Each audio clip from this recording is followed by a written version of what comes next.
I got the email at 4:47 p.m. on a Thursday. Subject line read Organizational Restructuring, Your Position. My name is Maxwell Reed. I'm 38 years old and I'd spent the last 11 years building TechFlow solutions from a struggling startup into a company worth $47 million. I was their first employee, their lead systems architect, and the person who designed every piece of software infrastructure they used. The email was 3 paragraphs long. New management was taking the company in a different direction. My role was being eliminated. I had 2 weeks to transition my responsibilities. The severance package was attached as a PDF. I read it twice, closed my laptop, and walked to the parking garage without saying goodbye to anyone. That night, I sat in my apartment staring at the severance agreement. $35,000 for 11 years of work. The new CEO, Brandon Archer, had been hired just 6 months earlier by the board of directors. He came from a corporate background, wore expensive suits, and talked constantly about efficiency and modernization. He'd been pushing out the original team since day one, replacing us with people who had fancy degrees but no idea how anything actually worked. I'd seen this coming for months. Small things at first. Archer excluding me from strategy meetings. My access to certain budget reports suddenly restricted. New hires being brought in to shadow my work, asking questions about systems I'd built from scratch. So I'd made some quiet preparations. Nothing dramatic, just precautions. I'd documented every system I built, every custom solution, every workaround for problems only I knew existed. I'd kept copies of all my code in a personal repository. Not to steal anything, just to prove what I'd created if anyone ever questioned my contributions. I also kept detailed logs of every major decision, every warning I'd given about cutting corners, every time Archer had overruled my technical recommendations to save money.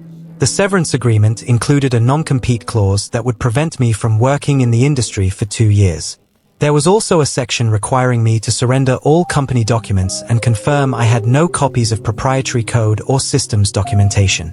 I didn't sign it that night. Instead, I called my college roommate, Leonard Wright, who'd become a technology lawyer in Seattle. He listened carefully as I explained the situation. "Max," he said after a long pause, "before you do anything, I need to know something. What exactly do you have copies of?"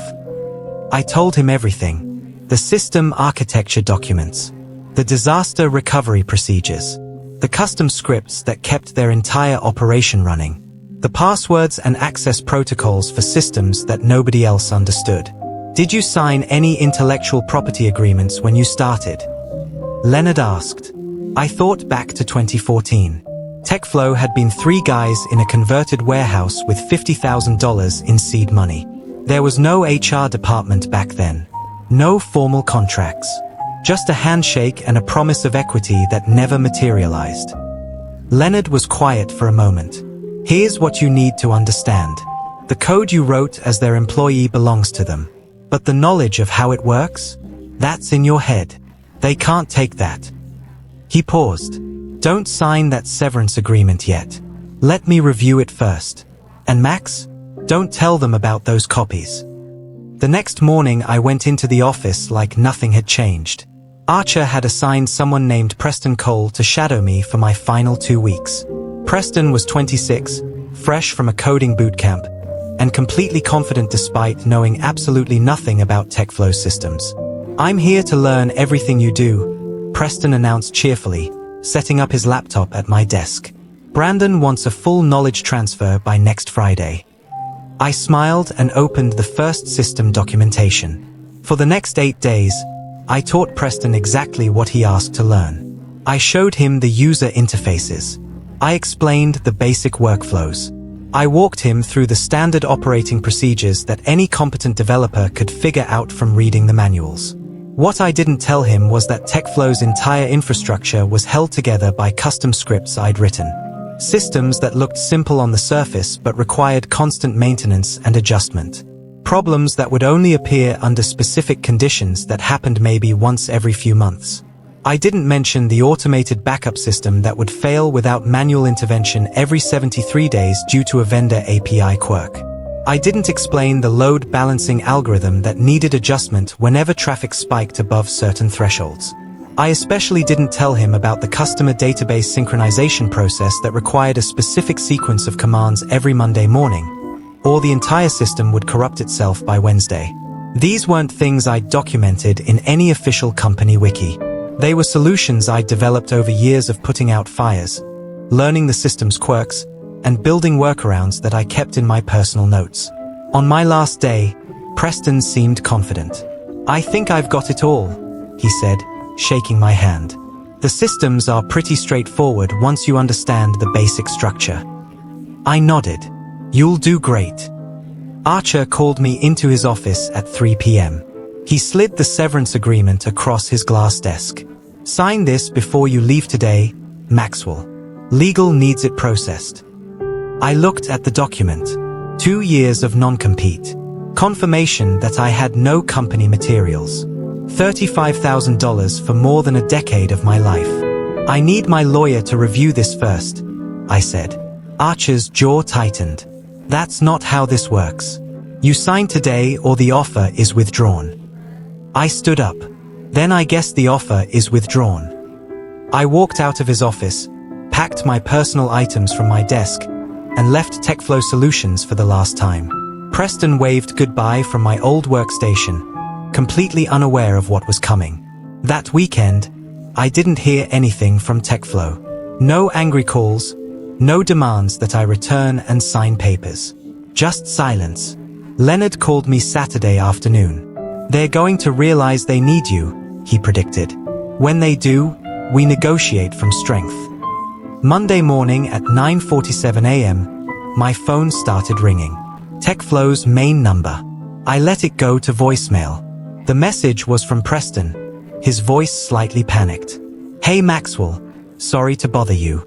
I'm having some trouble with the backup system. It's showing an error I haven't seen before. Could you call me back when you get a chance?" I didn't call back. Tuesday afternoon, Preston called again. "Maxwell, it's urgent now. The backup system completely failed last night. We lost some data from the customer portal. Archer wants to know if you can come in and fix this. We'll pay you as a consultant." I texted back one sentence. "My consulting rate is $500 per hour with a 40-hour minimum." Preston's response came immediately. "That's insane. Nobody pays that much."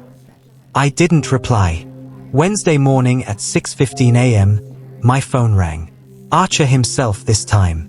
"Maxwell, we need you to come in today. There are multiple system failures happening and Preston can't figure out what's wrong. This is your responsibility. You built these systems." I kept my voice calm. "I don't work for TechFlow anymore, Brandon. You eliminated my position. Remember?" "Don't be childish," Archer snapped. "These systems are failing because you deliberately sabotaged them before leaving." I did nothing to those systems except build them and maintain them for 11 years. What's happening now is what happens when you fire the person who knows how they work. Archer's voice went cold. "If you don't help us fix this immediately, I'll sue you for damages and make sure you never work in this industry again." I hung up. By Thursday morning, social media was lighting up with complaints from TechFlow's customers. Their project management portal was down. File uploads were corrupting. Reports weren't generating correctly. I watched from my apartment as TechFlow's reputation crumbled in real time. Their Twitter account was flooded with angry messages. Tech blogs were writing articles about the outage. One customer posted that they'd lost 3 days of work because TechFlow's backup systems had failed. Leonard called Thursday afternoon. "They just sent a cease and desist letter demanding you return all proprietary materials and threatening legal action for sabotage. I told them to provide one shred of evidence that you damaged anything. They went quiet." "What happens now?" I asked. Leonard laughed. "Now we wait for them to get desperate enough to negotiate properly." Friday at 2 p.m., my phone rang again. This time it was Hugh Donovan, one of TechFlow's original board members and the only one who'd voted against hiring Archer. "Maxwell, I need you to listen carefully," Hugh said. "The company is in serious trouble. We've lost 4 major clients this week. The entire technical infrastructure is collapsing and nobody here knows how to fix it. Archer finally admitted that Preston isn't capable of managing the systems. So fire Archer and hire someone competent, I replied. It's not that simple. We have investor commitments, contracts in progress. If TechFlow goes under, 47 people lose their jobs. I know what Archer did to you was wrong. I voted against it. But I'm asking you to help us, not for him, but for everyone else. I thought about the other employees, people I'd worked with for years, administrative staff who had nothing to do with Archer's decisions. What are you offering, Hugh? Name your price, Hugh said quietly. Right now, I just need the system stabilized so we can figure out a long-term solution. I looked at the notes on my laptop. Every system failure, every workaround, every critical process that only I knew about. I want $250,000 as a consulting fee for the emergency repair work. I want my severance increased to $200,000. I want a written apology from Archer and the board acknowledging that my termination was unjustified. And I want that non-compete clause removed entirely. Hugh didn't hesitate. Done. Can you start today? I'll be there in 1 hour, I said. And Hugh? I want everything in writing before I touch a single system. The contract was waiting when I arrived at TechFlow's office at 4 p.m. Leonard had reviewed it remotely and confirmed everything was legally solid. I signed it in Hugh's office while Archer watched from the corner, his face red with barely controlled anger. Preston was waiting at my old desk, looking exhausted and defeated. I'm sorry, he said quietly. I thought I understood everything. But there were so many things you didn't tell me about.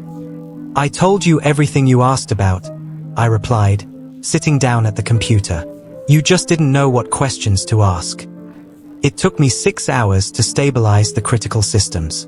The backup failure, the database corruption, the load balancing issues.